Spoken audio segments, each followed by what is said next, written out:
ಜೋಳದ ರೊಟ್ಟಿ, ಜವಾರ್ ರೊಟ್ಟಿ,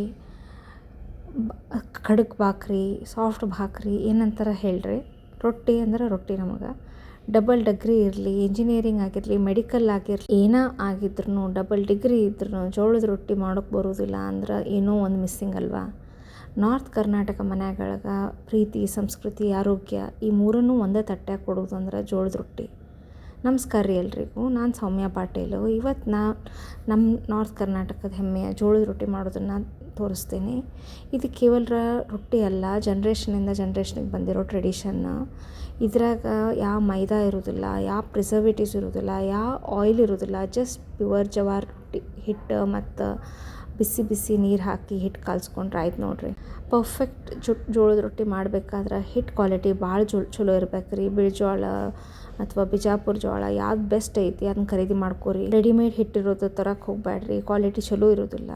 ಹಿಟ್ಟು ನಾವು ಜೋಳ ಹಾಕ್ಸಿದ ಹಿಟ್ಟಿನಾಗ ನೀವು ಅದ್ರಾಗ ಬಿಸಿ ಬಿಸಿ ನೀರು ಹಾಕಿ ಜಿಗಿಟ್ ಮಾಡಿಕೊಂಡು ಹಿಟ್ಟು ಕಲ್ಸ್ಕೋಬೇಕ್ರಿ. ಡೋ ಸಾಫ್ಟ್ ಆಗಿರ್ಬೇಕು, ತುಂಬ ಲೂಸು ಆಗಿರಬಾರ್ದು ಮತ್ತು ಭಾಳ ಗಟ್ಟಿನೂ ಆಗಿರಬಾರ್ದು ಹಿಟ್ಟು. ಈ ಬ್ಯಾಲೆನ್ಸ್ ಬಂದ್ರೆ ರೊಟ್ಟಿ ಕೂಡ ತುಂಬ ಸಾಫ್ಟ್ ಮತ್ತು ಎಲ್ಲ ಉಬ್ಬಿ ಉಬ್ಬಿ ಬರ್ತಾವೆ. ಎಲ್ಲ ಹಂಗೆ ಪುರಿ ಹೆಂಗೆ ಉಬ್ತಾವಲ್ರಿ ಹಂಗೆ ಹಂಚ್ ಮ್ಯಾಗ ರೊಟ್ಟಿ ಉಬ್ತಾವೆ ನೋಡಿರಿ. ಈ ಕೈಯಿಂದ ನಿಧಾನವಾಗಿ ತಟ್ಬೋದು. ತಟ್ಟಕ್ಕೆ ಬರಲಿಲ್ಲ ಅವರು ಇವನ್ ರೋಲಿಂಗ್ ಪಿನ್ನಿಂದ ರೋಲ್ ಸಿತಕ್ಕೆ ಮಾಡ್ಬೋದು. ಇದನ್ನು ಮಾಡೋಕ್ಕೆ ಸ್ವಲ್ಪ ಪೇಷನ್ಸ್ ಬೇಕು ರೀ. ಮತ್ತು ಸ್ಟಾರ್ಟಿಂಗ ಪರ್ಫೆಕ್ಟಾಗಿ ಬರೋದಿಲ್ಲ ರೀ. ಬರ್ತಾ ಬರ್ತಾ ಬರ್ತಾ ನೀವು ಮಾಡ್ತಾ ಕಲಿಯೋಬೇಕಾಕೈತೆ ನೋಡಿರಿ. ಅದು ರೊಟ್ಟಿ ಸೈಡಿಂದ ಫಿನಿಶಿಂಗ್ ಕರೆಕ್ಟ್ ಬರೋದಿಲ್ಲ ಸ್ಟಾರ್ಟಿಂಗು. ಬಟ್ ಹೆಂಗೆ ಬರ್ತೈತಿ ಹಂಗೆ ಮಾಡ್ಕೊತ ಹೋಗ್ರಿ. ಆ್ಯಸ್ ಪ್ರಾಕ್ಟೀಸ್ ಆದಾದಂಗೆ ರೊಟ್ಟಿ ಚಲೋ ಬರೋಕ್ಕೆ ಸ್ಟಾರ್ಟ್ ಆಗ್ತಾವೆ. ಬಿಸಿ ಬಿಸಿ ತವಾ ಮೇಲೆ ಇದನ್ನು ಹಂಚ ಮೇಲೆ ಹಾಕ್ರಿ.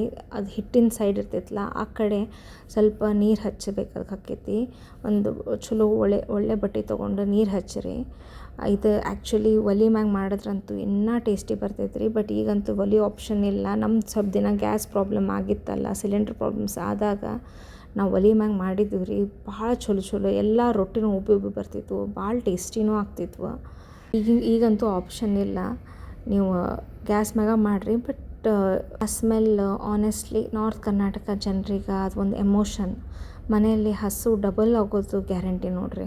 ಜೋಳದ ರೊಟ್ಟಿ ಜೊತೆ ಕಾಂಬಿನೇಷನ್ ಅಂತಂದ್ರೆ ಬೆಸ್ಟ್ ಅಂತಂದ್ರೆ ಬದ್ನೆಕಾಯಿ ಎಣ್ಗಾಯಿ ಇರ್ಬೋದು, ಡಬ್ಬುಕಾಯಿ ಎಣ್ಗಾಯಿ ಅಥವಾ ಕ್ಯಾಪ್ಸಿಕಮ್ ಎಣ್ಗಾಯಿ ಅಂತ ಹೇಳ್ತಿರಲ್ಲ, ಮತ್ತು ಜುಣ್ಕಾ ವಡಿ, ಶೇಂಗಾ ಚಟ್ನಿ, ಹಸಿಕಾಯಿ ಚಟ್ನಿ, ಕೆಂಪು ಚಟ್ನಿ, ಇಲ್ಲ ಕೆಂಪು ಖಾರ, ಕರ್ಡ್, ಘೀ ಇದನ್ನು ಮಿಕ್ಸ್ ಮಾಡಿಕೊಂಡು ತಿಂದ್ರೆ ಸೂಪರ್ ಆಗಿರ್ತೈತೆ ರೀ. ಯಾವುದೋ ಕಾಂಬಿನೇಷನ್ ಇರಲಿ ಅದು ಸೂಪರ್ ಹಿಟ್ ನೋಡಿರಿ. ಇದು ಬರೀ ಹೆಲ್ದಿ ಕಾಂಬಿನೇಷನ್ ಅಷ್ಟೇ ಅಲ್ಲ, ಫೈಬರ್ ರಿಚ್ ಇರ್ತೈತಿ, gluten free, naturally and keeps you full for longer. ನಿಮ್ಮ ಮನ್ಯಾಗ ಜೋಳದ ರೊಟ್ಟಿ ಯಾರು ಬೆಸ್ಟ್ ಮಾಡ್ತಾರಂತ ಹೇಳ್ರಿ. ಇಲ್ಲ ನಮಗೆ ರೊಟ್ಟಿ ಮಾಡೋಕ್ಕೆ ಬರೋದಿಲ್ಲ ಅನ್ನೋರು ಕಮೆಂಟ್ ಮಾಡಿರಿ. ಇದನ್ನು ನೆಕ್ಸ್ಟ್ ಟೈಮ್ ನಾನು ಟ್ರೈ ಮಾಡಿದೆ ನಿಮ್ಮ ವಿಡಿಯೋ ಅಂತ ಯಾರಾದರೂ ಇದ್ರಿ ಅಂದ್ರೆ ಅವರು ಪ್ಲೀಸ್ ಒಂದು ಲೈಕ್ ಕೊಡಿರಿ. ನಿಮ್ಗೆ ಇನ್ನೂ ಅಥೆಂಟಿಕ್ ರೆಸಿಪೀಸ್ ಮತ್ತು ಇನ್ನೂ ಕ್ಲಾರಿಟಿ ರೆಸಿಪೀಸ್ ಬೇಕಿತ್ತಂದ್ರೆ ಪ್ಲೀಸ್ ಕಮೆಂಟ್ ಮಾಡಿರಿ. ನಾನು ನೆಕ್ಸ್ಟ್ ವೀಡಿಯೋದಾಗ ಶೇರ್ ಮಾಡ್ತೀನಿ. Meet you in next video. Thank you for watching.